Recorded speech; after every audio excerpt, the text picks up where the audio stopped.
The massive space station hung in the darkness like a metal city. It was bigger than any human structure ever built.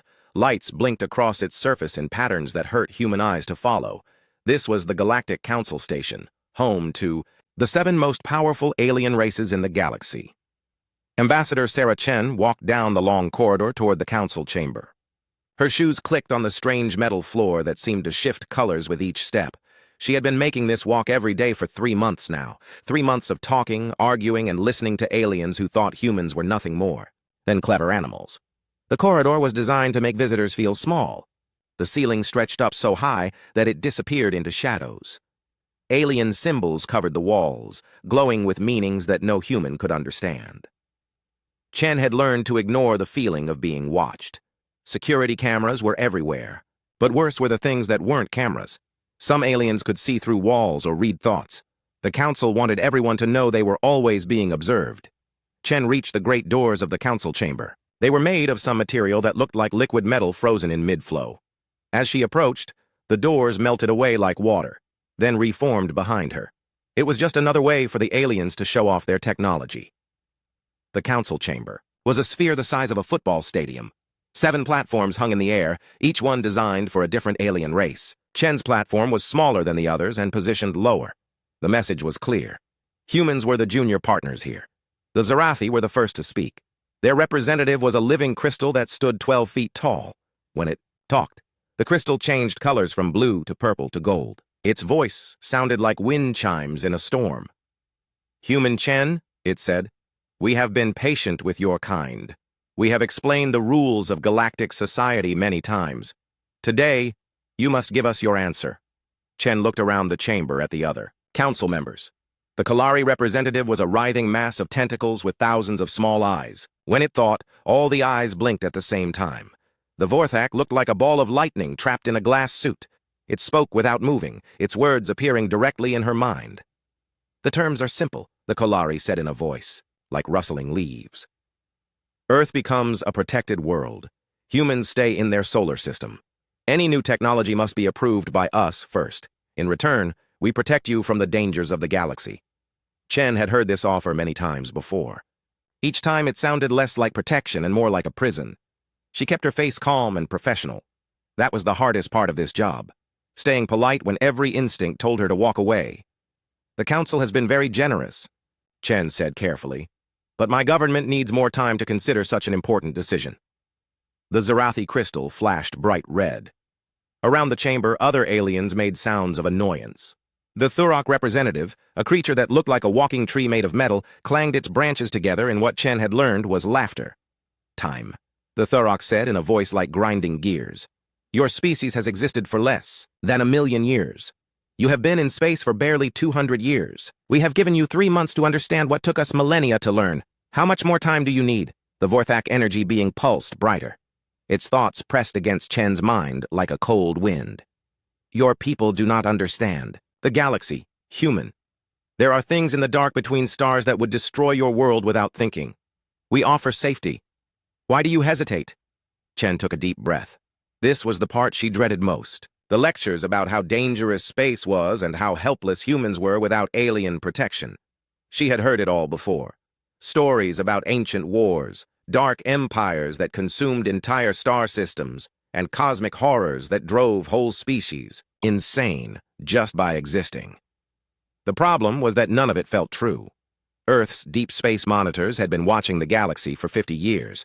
They had seen alien ships and heard alien broadcasts, but they had never detected any of these terrible threats the council kept talking about. Either the aliens were lying, or they were afraid of things that no longer existed. "The galaxy is not a safe place for young species," the Zarathi continued. Its crystal body was now shifting between angry red and warning yellow. "Those who try to stand alone are destroyed. We have seen it happen many times. Accept our guidance, or learn this lesson the hard way." The Kalari's thousands of eyes all turned to focus on Chen. "Your people are warriors, we know this. We have studied your history. Wars, violence, destruction. This is why you need our guidance. Left alone, you will either destroy yourselves or become a threat to others."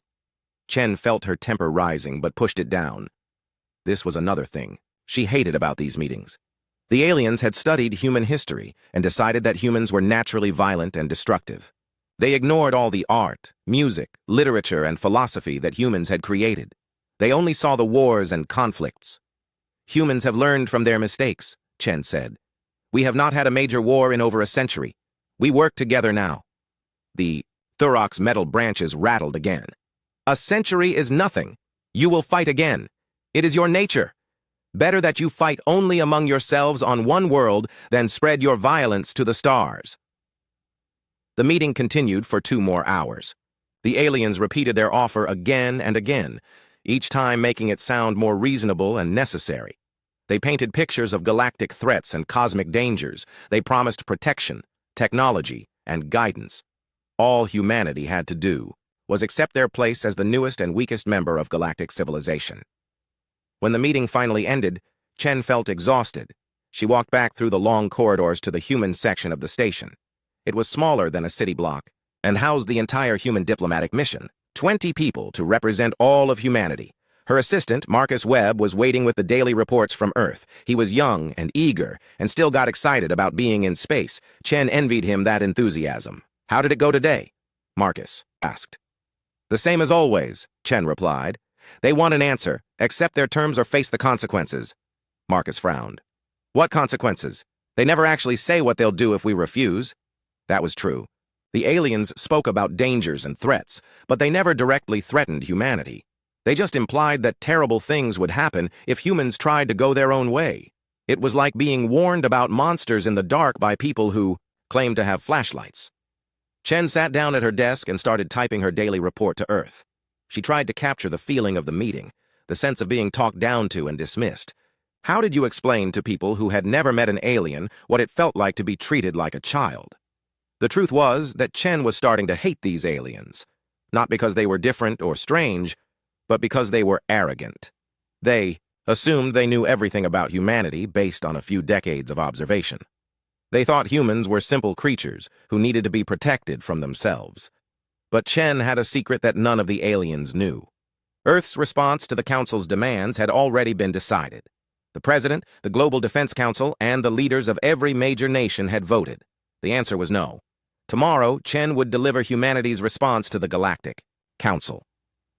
She wondered how the ancient, powerful aliens would react when a species they considered primitive and helpless told them to go away.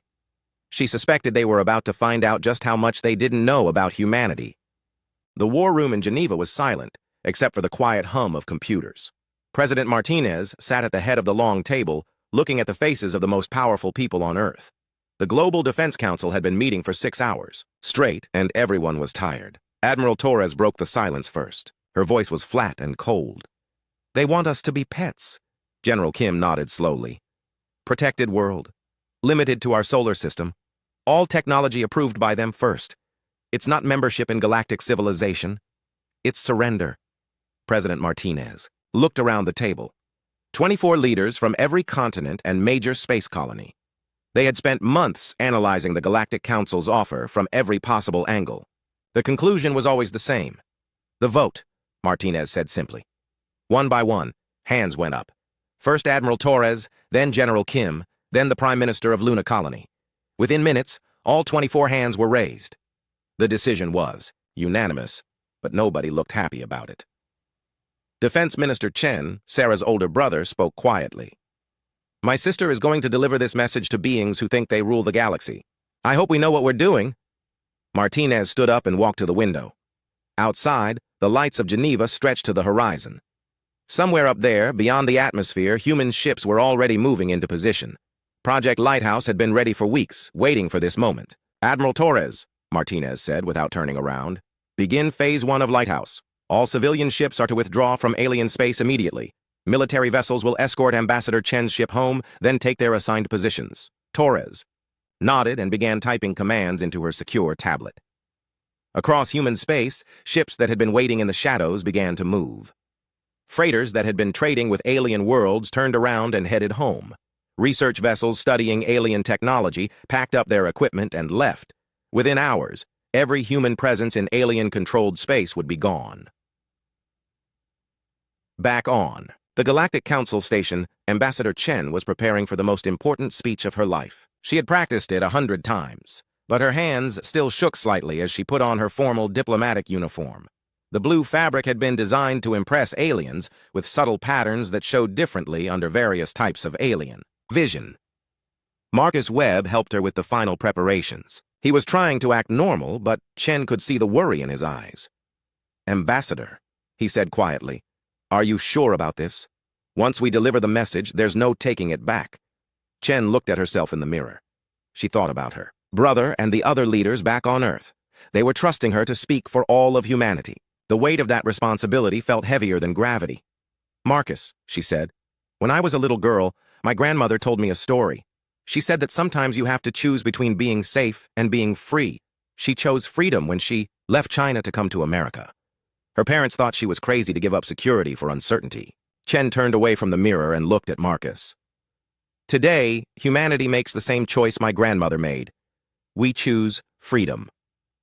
The walk to the council chamber felt longer than usual. Chen's security escort, 2 Marines in dress uniforms, walked behind her in perfect step. Their faces showed nothing, but Chen knew they were ready for anything. They all were. The great doors melted away as Chen approached. Inside the spherical chamber, all 7 alien representatives were waiting. The Zarathi crystal was pulsing with impatient yellow light. The Kalari's thousands of eyes were all focused on her. Even the normally calm Vorthak energy being seemed agitated, its glow flickering rapidly. "Human Chen," the Zarathi spoke first, its voice like musical thunder. "3 months and 27 days have passed since we extended our offer of protection. Your people have had sufficient time to understand the honor we bestow. What is humanity's answer?" Chen walked to her platform and looked around the chamber. These beings were ancient when humanity was still learning to make fire. They had built empires spanning thousands of worlds. They believed they knew everything about how the galaxy worked. "Honored representatives of the Galactic Council," Chen began, her voice carrying clearly in the vast chamber. "I speak for all humanity when I say that we are grateful for your offer of protection and guidance." The aliens relaxed slightly. The Zarathi's color shifted to a pleased blue-green. The Kalari's eyes stopped blinking in unison. They thought they knew what was coming next. "However," Chen continued, and the temperature in the room seemed to drop, "humanity must respectfully decline your generous offer. We choose to chart our own course among the stars." The reaction was immediate and explosive. The Zarathi crystal flashed through every color visible to human eyes and several that weren't. The Kalari's tentacles writhed wildly, and all 1,000 eyes began blinking in different patterns. The Thurok's metal branches clanged together like alarm bells, the Vorthak energy being pulsed so brightly that Chen had to shield her eyes. But it was the silence that followed that was truly frightening. For almost a full minute, none of the aliens spoke. They just stared at Chen with expressions that ranged from shock to disbelief to something that might have been fear. Finally, the Zarathi found its voice. "This is unprecedented. No species has ever refused integration into galactic society. You do not understand what you are choosing." The Kalari's voice was like the sound of breaking glass. "The galaxy is not kind to the unprotected human. There are forces in the darkness that will destroy your kind without thought. Ancient enemies, who remember the old wars. Cosmic horrors that drive entire species mad with fear." Chen had expected this reaction. The threats, the warnings, the attempts to frighten humanity into submission. She had prepared for it. "We understand the risks," she said calmly. "But humanity has faced dangers before. We have survived ice ages, plagues, wars, and disasters that would have destroyed weaker species. We will face whatever comes with courage and determination." The Vorthak's thoughts pressed against Chen's mind like icy needles. "You are children playing with forces beyond your comprehension. Your technology is primitive. Your understanding of the galaxy is limited. You will not survive a year without our protection." Chen smiled, and something in that smile made several of the aliens shift uncomfortably. "Perhaps, but that is humanity's choice to make." She activated a small device on her belt. Throughout the station, human ships began undocking and preparing to leave. The diplomatic mission was going home. "Wait," the Zarathi's voice was urgent now. "You cannot simply leave. There are procedures, protocols. You must register your withdrawal with the council bureaucracy. There are forms to fill out, fees to pay." Chen was already walking toward the door. "Goodbye," she said without turning around. Perhaps we will meet again under better circumstances. As she left the chamber, Chen could hear the aliens arguing among themselves in a dozen different languages. Some voices were angry, others confused, and a few sounded genuinely worried.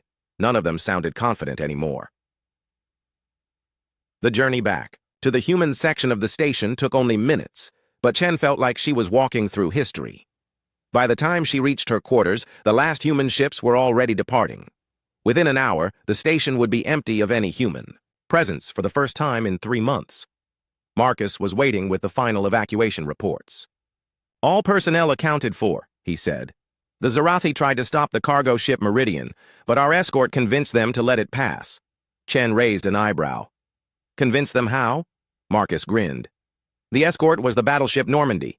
Apparently, the sight of human military technology up close made the aliens reconsider their position. As Chen's ship pulled away from the station, she looked back at the massive alien structure. Somewhere inside, 7 ancient species were trying to figure out what had just happened. They had ruled the galaxy for thousands of years, and now, a species they considered primitive had just walked away from their authority. Chen opened a secure channel to Earth. President Martinez appeared on the screen, looking tired but determined. "It's done," Chen reported. "Humanity has officially withdrawn from galactic society. How did they take it?" Martinez smiled grimly. "About as well as we expected. Our long-range sensors are detecting increased alien military activity. They're mobilizing their fleets." Chen nodded. She had expected this too. The aliens would not simply let humanity go. They would try to force compliance, either through threats or direct action. They thought humans were weak and helpless. "Mr. President," Chen said, "I recommend we begin Phase 2 of Project Lighthouse immediately." Martinez's smile widened. "Already in progress, Ambassador. By the time you reach Earth, the aliens will have learned their first lesson about humanity. We are not as helpless as we appear." As Chen's ship jumped into hyperspace heading home to Earth, she felt a mixture of fear and excitement. Humanity had just declared independence from galactic civilization. What happened next would determine whether that decision was brilliant or suicidal. Behind them, on the council station, emergency meetings were already beginning. For the first time in millennia, the Galactic Council faced a crisis they didn't understand, and in the depths of space, human ships were moving into positions that no alien had ever seen them occupy before.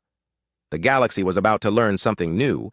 3 weeks had passed since the humans left the Galactic Council station. In the emergency council chamber, 7 alien species sat in worried silence. The room was smaller than the main chamber, designed for private meetings and crisis management. Today, it felt like a war room. The Zarathi primary stood at the center, its crystal body flickering between worried purple and angry red. Around it, holographic displays showed star maps of human space. But where there should have been detailed information about human ships, colonies, and military positions, there was nothing but empty darkness. "Report," the Zarathi commanded. Kalari Intelligence Officer Vrex 9 spoke first. Unlike the massive council representative, Vrex 9 was small and quick, designed for gathering information. Its 100 eyes blinked in rapid sequences as it accessed data from across the galaxy. "The humans have disappeared," Vrex 9 said in a voice like whispering leaves. "All trade routes to human space are blocked. Our merchant ships report being turned away at the edge of their solar system. No explanation given, just orders to leave immediately." The Thurok war chief clanged its metal branches impatiently. "Turned away by what? Human ships? How many?" "That's the problem," Vrex 9 continued. "Our merchants report seeing only 1 or 2 human vessels at each blockade point. But these ships—" The intelligence officer paused, all its eyes blinking at once. "These ships are not in our databases. The designs are completely unknown." Admiral Kethvar of the Hegemony leaned forward. The Hegemony were master engineers, builders of the largest ships in the galaxy. If they didn't recognize human technology, that was deeply troubling. "Show us the sensor data," Kethvar demanded in a voice like grinding stone. Vrex 9 activated a holographic display. Fuzzy images appeared showing sleek ships that seemed to bend light around themselves. The sensor readings were confusing and contradictory. Some instruments showed massive energy signatures. Others detected nothing at all. "These readings make no sense," Kethvar muttered. "According to our sensors, these ships are simultaneously there and not there.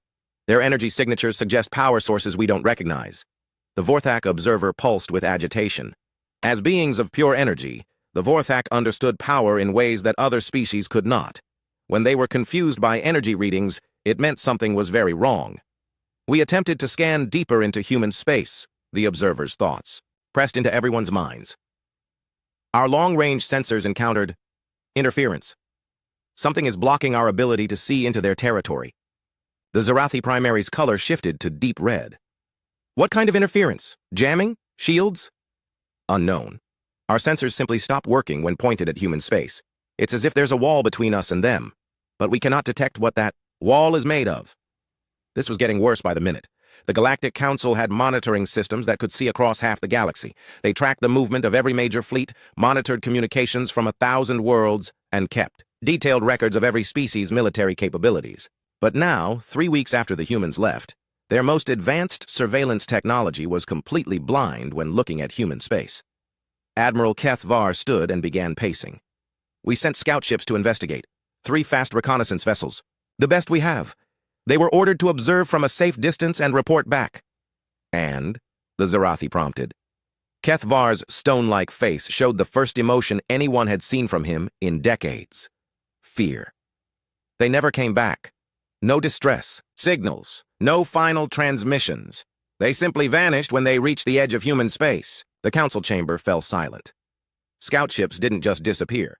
They were fast, heavily shielded, and equipped with the best communication technology in the galaxy. If something could destroy them without leaving any trace, it was far more dangerous than anything the Council had encountered in centuries. Rex 9's eyes were blinking in complex patterns as new information arrived. We've intercepted some human communications. Most are heavily encrypted, but we've managed to decode fragments. What do they say? The Zarathi asked. They mentioned something called Project Lighthouse, also references to full deployment and Protocol 7. Our translation computers cannot determine what these terms mean. The Vorthak observer pulsed brighter. There's something else. We sent energy scouts to probe human space, beings like myself, who can travel through dimensions that physical matter cannot access. And, several voices asked at once, they encountered barriers, not physical walls or energy shields, but fundamental changes to the structure of space-time itself. It's as if the humans have learned to manipulate reality in ways we never imagined. This was impossible. Humans were a young species with primitive technology. The Council had studied them for decades. Their ships used simple chemical rockets and basic fusion drives. Their weapons were crude projectile and energy weapons. Their computers were barely capable of basic artificial intelligence, or so the Council had believed. The Zarathi primary turned to face the assembled representatives. We need to consider the possibility that our intelligence about human capabilities has been incomplete. General Thax, commander of the Dominion military forces, spoke for the first time.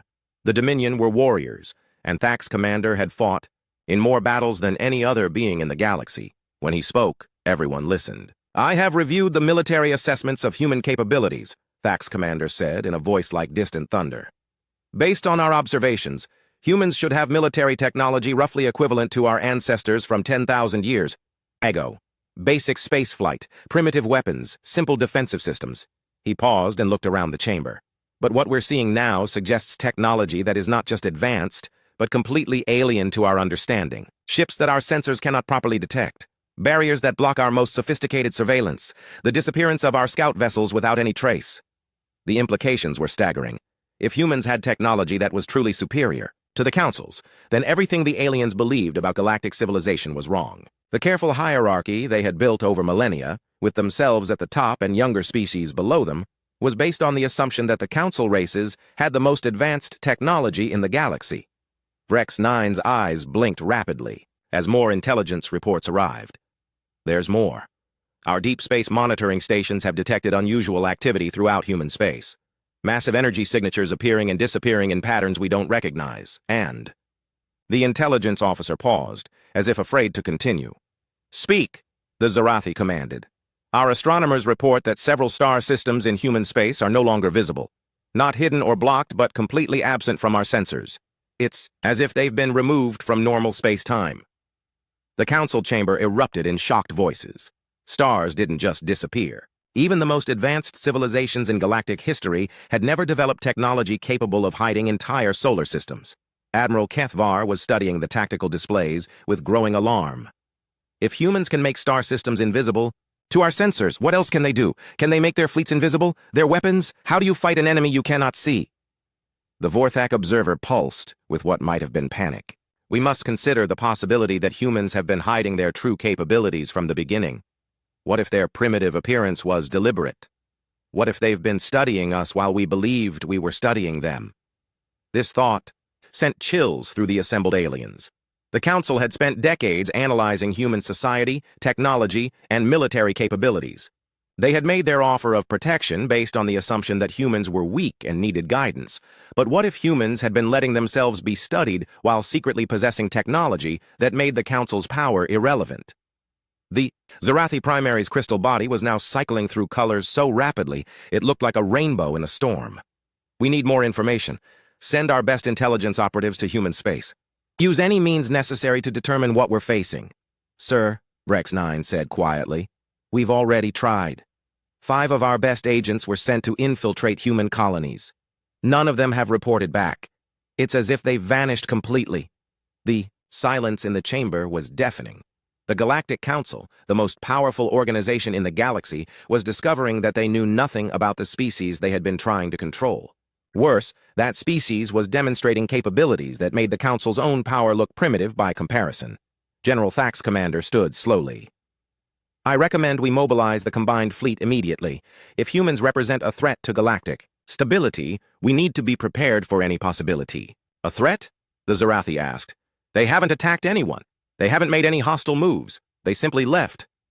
That's what makes them dangerous, Thack's commander replied. An enemy who attacks, we understand. An enemy who withdraws while demonstrating superior technology, that suggests they're planning something we cannot predict. The meeting continued for several more hours, but no real decisions were made. How do you plan a response to an unknown threat with UNE? The emergency alarms on the Galactic Council station began screaming at 0347 hours, station time. Security officers rushed to their posts, expecting an attack or system failure. Instead, they found something impossible. A human ship sat in the center of the main docking bay, not approaching the bay, not requesting permission to dock. Simply there, as if it had always been there. Security cameras showed nothing. One moment the bay was empty, the next moment it contained a sleek vessel unlike anything in the Council's databases. Admiral Kethvar arrived at the security center within minutes, still in his sleeping robes. How did it get past our defenses? He demanded. Chief Security Officer Vex Prime stared at the monitors with all 6 of his compound eyes. Sir, according to our sensors, there is no ship in the docking bay, but the visual cameras clearly show it there. That's impossible. Yes, sir. Impossible describes most of what's been happening lately. Within an hour, the entire Galactic Council had assembled in emergency session. The 7 representatives stared at the monitor showing the human ship. It was beautiful in a way that made them uncomfortable. The hull seemed to shift between metal and something that wasn't quite matter. Lights moved across its surface in patterns that hurt to look at directly. A transmission came from the ship. Ambassador Sarah Chen's voice filled the chamber, calm and professional as always. Honored representatives of the Galactic Council, I request an audience. I come alone and unarmed with information that will benefit all parties. The Zarathi Primary was flashing angry red. How did you penetrate our defenses, human? Our station has shields that could stop a fleet. May I come aboard? This conversation is best held face to face. After 30 minutes of heated debate, the Council agreed. They tripled security, activated every weapon system on the station, and prepared for what they assumed would be some kind of desperate human negotiation. They expected Chen to arrive with new offers of compromise or surrender. They were wrong. Chen walked into the Council chamber alone, just as she had a month before. But something was different about her. She moved with quiet confidence, like someone who held all the cards in a game others didn't even know they were playing. Ambassador Chen, the Zarathi began, your people have been causing considerable disruption to galactic trade and communication. We demand an explanation for your species' hostile actions. Chen smiled, and that smile made several aliens shift, uncomfortably. Hostile actions? We've simply withdrawn from contact with your civilization. Last I checked, that was our right as an independent species. Independent? The Kalari representative's 1,000 eyes blinked in unison. No species is truly independent in this galaxy. All civilizations must work together under the Council's guidance for the good of all. That's an interesting perspective, Chen said. She activated a device at her belt, and holographic displays appeared around the chamber. Star charts, older than anything the Council had ever seen, filled the air. But not entirely accurate.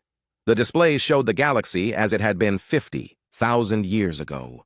Stars that no longer existed, civilizations that had risen and fallen long before the council races had discovered fire. And scattered throughout those ancient star charts were symbols that made the assembled aliens gasp in recognition.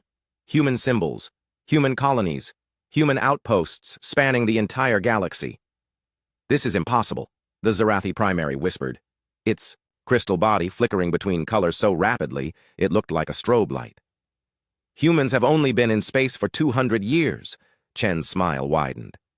"That's what we wanted you to believe. The truth is somewhat more complicated." She gestured, and the star charts changed, showing the progression of human expansion over millennia. Not the recent expansion the Council knew about, but an ancient spread across the galaxy that predated every known civilization. 50,000 years ago, when your ancestors were still learning to make tools, humanity was already exploring the stars.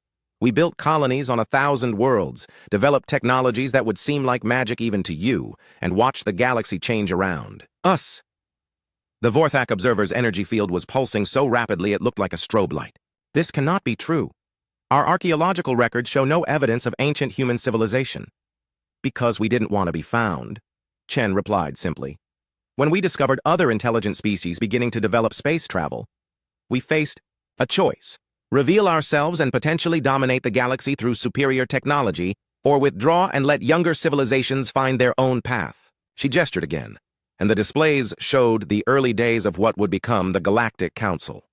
Young alien civilizations taking their first steps into space, building their first interstellar alliances, establishing the hierarchy that would define galactic civilization for millennia. "We chose to withdraw. We watched from the shadows as you built your council and established your rules. We observed your treatment of younger species and your rigid hierarchy. And we decided that galactic civilization was not ready for our return." General Thack's commander leaned forward, his warrior instincts screaming that this was some kind of trick. "If this is true, why reveal yourselves now? Why join the council if you had the power to avoid it entirely?" Chen's expression grew serious.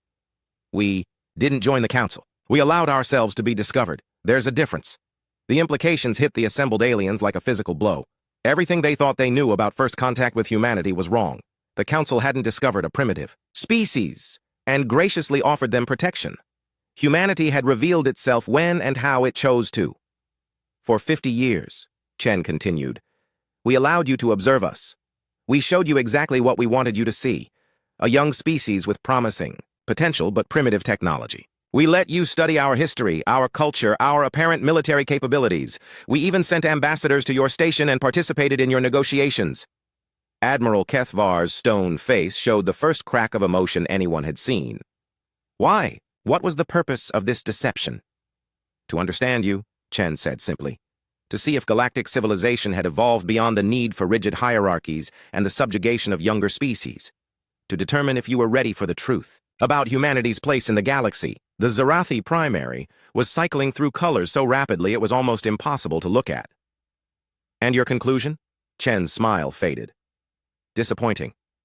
You offered us protection from dangers that no longer exist, demanded we accept limitations that were unnecessary, and assumed authority over a species that was already ancient when your civilizations were born. You haven't evolved beyond the need to control others." She gestured once more, and the holographic displays changed to show current star charts. But these charts showed things the Council had never seen. Human bases hidden in the spaces between stars, ships moving through dimensions that normal matter couldn't access, entire star systems that existed outside conventional space-time. "Our technology," Chen continued, "developed along different paths than yours. While you learned to manipulate matter and energy, we learned to manipulate the fundamental structure of reality itself. We can step outside normal space-time, exist in multiple dimensions simultaneously, and alter the basic laws of physics in localized areas." The displays showed human ships that existed in 6 dimensions at once, weapons that rewrote the laws of causality, and defenses that made attacks simply fail to occur. The technology was so far beyond anything the Council had imagined that several representatives began making sounds of distress. "Your scout ships didn't disappear," Chen explained casually. "They're perfectly safe in a pocket dimension we created. We're not monsters. But we needed to demonstrate that your surveillance of our space was unwelcome."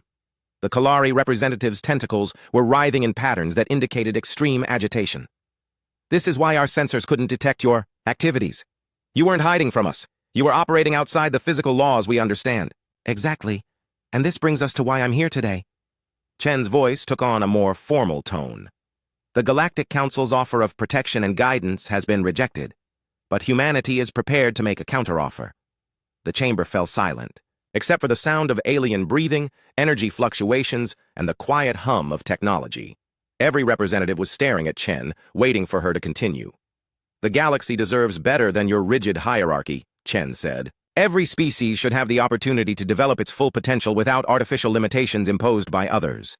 We propose the dissolution of the current council structure and its replacement with a true cooperative federation, the SC. Words hit like bombs. Dissolve the Galactic Council? Replace the ancient hierarchy that had maintained peace and order for 10,000 years?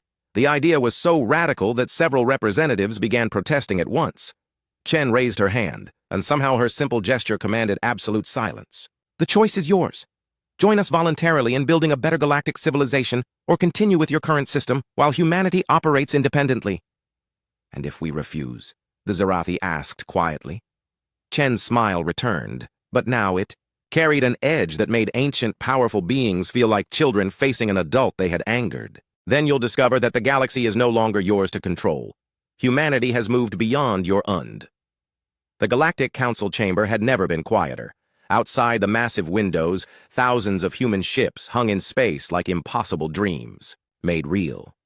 Some existed as solid matter, others flickered between dimensions, and a few seemed to be made of crystallized light itself. The message was clear without being threatening. Humanity had moved far beyond the Council's understanding of what was possible. Ambassador Chen stood at the center of the chamber, no longer the petitioner seeking acceptance, but the representative of a power that dwarfed everything the aliens had ever imagined.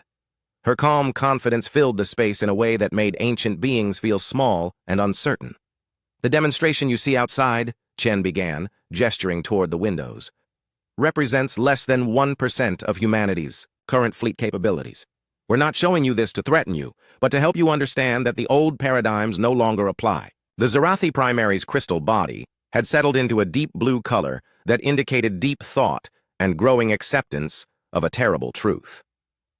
How long have you been capable of this level of technology? We perfected dimensional manipulation. 12,000 years ago, Chen replied casually. Reality restructuring came 8,000 years ago. What you're seeing today is the result of 50 millennia of uninterrupted technological development. Admiral Kethvar stood slowly, his stone-like features showing more emotion than they had in decades. Our military assessments were completely wrong. Every strategic plan, every defensive preparation, every assumption about galactic power structures, all based on incomplete information, Chen finished. But that wasn't your fault. We made sure you only saw what we wanted you to see. The Kalari representative's 1,000 eyes were blinking in patterns that indicated extreme confusion. But why? Why maintain such an elaborate deception? You could have revealed your power at any time and demanded whatever you wanted. Chen's expression grew serious. Because we've learned that power without wisdom leads to tyranny. 50,000 years ago, humanity made mistakes. We were young and arrogant, convinced that our advanced technology made us natural rulers of the galaxy. We conquered. We controlled. We imposed our will on others because we could. She gestured. And new holographic displays appeared showing ancient human empires. Vast civilizations spanning thousands of worlds, all controlled from Earth by beings who believed they knew what was best for everyone. The result was stagnation. Species under our protection stopped growing, stopped innovating, stopped becoming what they could be. We realized that true leadership isn't about having the biggest weapons or the most advanced technology. It's about helping others reach their potential. The Vorthak observer pulsed with what might have been understanding. So you withdrew. You let us believe we were the dominant powers in the galaxy while you watched and learned. We wanted to see if galactic civilization could evolve beyond the need for hierarchies and control, Chen confirmed. Whether species could work together as equals rather than rulers and subjects. Whether the younger races could develop wisdom to match their growing power. General Thak's commander leaned forward, his warrior instincts still struggling with the magnitude of what he was learning. And your evaluation? Chen was quiet for a long moment. Mixed. You've achieved impressive things. The Council has maintained relative peace for 10,000 years, which is no small accomplishment.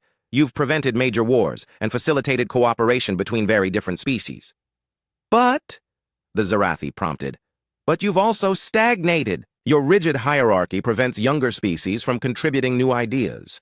Your assumption that age equals wisdom has led you to dismiss innovations that could benefit everyone. And your treatment of species you consider primitive has often been condescending at best and oppressive at worst. The truth of her words hit the assembled aliens like a physical blow. They had always justified their control over younger species as protection and guidance. The idea that they might have been holding back galactic development was difficult to accept. The Thurok representative, who had been silent through most of the revelation, finally spoke. What do you propose as an alternative? Chen smiled, and for the first time since she had entered the chamber, it was a warm and genuine expression. A true federation, not a hierarchy with the powerful at the top and the weak at the bottom, but a cooperative where every species contributes according to their abilities and receives according to their needs. She gestured again, and the holographic displays showed a vision of what galactic civilization could become. Species working together as equals, sharing knowledge freely, combining their unique perspectives to solve problems that no single race could handle alone. Imagine what we could accomplish together, Chen continued. The Zarathi's mastery of crystal technology combined with human dimensional manipulation. The Kalari's collective intelligence working with Vorthak energy mastery. The Thurok's engineering skills enhanced by technologies from a dozen different species. Admiral Kethvar was studying the displays with growing interest. You're talking about fundamental changes to how galactic civilization operates. The economic systems, the political structures, the military alliances, everything would have to be rebuilt. Not rebuilt, Chen corrected. Evolved. We're not suggesting you abandon everything you've built. We're suggesting you improve it by including perspectives and capabilities you've been excluding. The Zarathi primary's color had shifted to a thoughtful green. And humanity's role in this new federation? The same as everyone else's. We contribute what we can and learn from what others offer. Our advanced technology doesn't make us leaders any more than your ancient wisdom makes you rulers. We're all part of the same galactic community. The Vorthak observer pulsed with sudden understanding. This is why you refused our original offer. Not because you didn't want protection, but because you didn't want to perpetuate a system you've outgrown. Exactly. We've learned that true security comes from cooperation, not domination. That real progress happens when everyone can contribute freely, not when a few control what others are allowed to do. General Thak's commander stood and began pacing, his military mind working through the implications. This changes everything. Every strategic calculation, every alliance, every assumption about who holds power in the galaxy. Only if you want it to, Chen replied. This is an offer, not a demand. Humanity won't force change on anyone. We simply won't participate in the old system anymore. The Kalari representative's tentacles writhed as it processed the implications. But if humanity withdraws entirely from galactic civilization, what happens to the balance of power? Other species will want to know why humans are no longer participating in council decisions. Chen nodded. That's inevitable. Our withdrawal has already caused changes. Other species have noticed. Some are asking questions about why humans rejected the council's authority. Others are wondering what we know that they don't. She gestured toward the windows, where human ships continued their peaceful but overwhelming demonstration of power. This display will be seen by representatives from dozens of worlds. News of what happened here today will spread throughout the galaxy. Species that have felt constrained by the current hierarchy will begin asking why they should accept limitations that humans refused. The implications were staggering. If humanity's example inspired other species to question the Council's authority, the entire galactic order could collapse within decades, not through war or conquest, but through simple refusal to participate in an outdated system. The Zarathi primary was cycling through colors rapidly as it processed the possibilities. You're offering us a choice between evolution and irrelevance. I'm offering you a chance to be part of something better, Chen corrected. The old system worked when the galaxy was young and species needed guidance to avoid destroying themselves. But the galaxy has grown up. It's time for galactic civilization to mature as well. Admiral Kethvar stopped pacing and turned to face Chen directly. What guarantees do we have?